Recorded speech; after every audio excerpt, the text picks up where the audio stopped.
ফুটপাতের রাস্তা থাকার কথা, যেগুলি ফিটনেস নাই, যেগুলি কাগজপত্র নাই। আর আজকে যদি আমরা পৌরসভা থেকে সব থেকে শুরু করে সব কটা অটোরিক্সা উল্টাই করে দিই, শ্রমিকরা রাস্তায় নামবে, আমার জনগণ আমার রাস্তায় নামবে যে আমরা রিক্সা পাচ্ছি না। কারণ পায়ে চলা রিক্সা তো খুবই কম, বাস্তবিত নাই সারা বাংলাদেশে।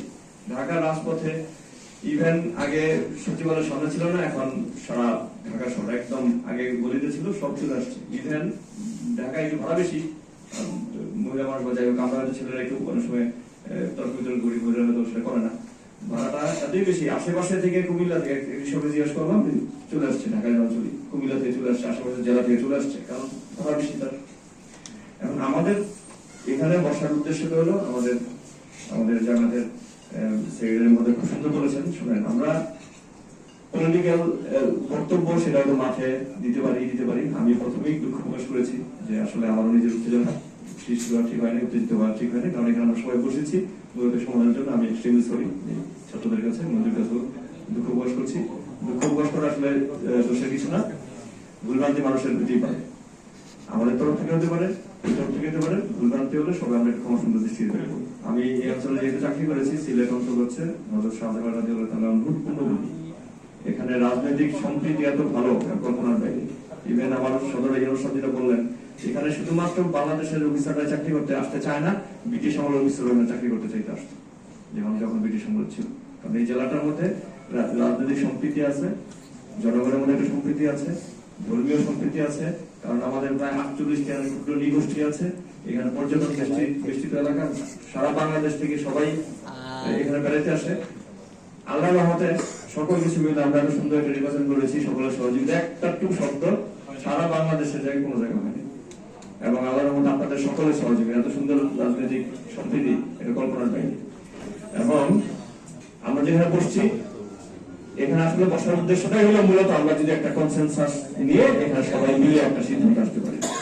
তবে যেহেতু আমাদের যে সভাপতি সাহেব নাই ঢাকা, তারপরে রাজনৈতিক যেই প্রতিষ্ঠানগুলি আছে সেগুলোতে একসময় নির্বাচন হলে রাজনৈতিক মাস্টাররাও আসবে, পলিটিক্যাল লিডারশিপ যখন আসবে তখন আরো ইজি হয়ে যাবে, আপনাদের জনগণের সমস্যাটা আরো সমাধান করা ইজি হয়ে যাবে। এখন আমার যেটা মনে হয় প্রয়োজন, আমরা আবার বসবো, তার আগে পুরনো যে ধারাটা সেটাই যদি আমরা রাখলে আমার কাছে মনে হয় জনগণের যে ক্ষোভটা সেটা কমবে। তা না হলে প্রতিদিনই এই অবস্থা লাগবে। ছাত্রদের নিয়ে আমাদের এখানে কিন্তু আরো অনেকে আসতে পারে নাই। হ্যাঁ, আমাদের এমপি মহোদয় আছে, প্রয়োজনে তাও থাকতে পারে। জনগণের প্রতিনিধি হিসেবে আমাদের জেলা পরিষদ যারা আছে, অন্যান্য দলের সকল প্রতিনিধি থাকতে পারে, আপনারা থাকতে পারেন। সেটা আলোচনা করে তখন একটা যুক্তিতর্ক দিয়ে প্রয়োজনে আমরা সময় নিয়ে আমরা সেটা আলোচনার সিদ্ধান্ত দিতে পারি। কিন্তু তার আগে জনগণের যেহেতু দাবি, এই দাবিটা আমরা অগ্রাহ্য করতে পারি না যে আপনারা পূর্বের ভাড়াটাই নেন। তা না হলে যেটা হবে, প্রতিদিন এই সমস্যা বাড়বে। এখন এটা শ্রমিক ভাইরা যারা আছে তাদের জন্য শুরু করা হবে না, এখানে অন্য যারা আছে তাদের জন্য, জনগণ যারা আছে তাদের জন্য শুরু করবো না। প্রতিদিন আমরা কি এটা নিয়ে বসতে পারবো? আমাদেরকে আর কাজকর্ম আছে না, সরকারের প্রায় কি আছে, কাউকে হয়তো জানেন আমরা সরকারের একটা বড় প্রোগ্রাম, আমার মাথায় সেই প্রোগ্রাম করতেছে, মাননীয় প্রধানমন্ত্রী টাঙ্গাইলে উদ্বোধন করবে। আমাদের সারা সিলেট ডিভিশনের 2 উপজেলাটা ফুলতলা ইউনিয়নে সিলেক্ট হয়েছে, আমার মাথায় সেই জিনিসটা করতেছে। প্রতিদিন যদি আমরা এটা নিয়ে বসি, আর ফেসবুকে যদি আপনারা লিখতে থাকেন পক্ষে বিপক্ষে, তো যুক্তির শেষ নেই, এটা তাহলে চলতেই থাকবে।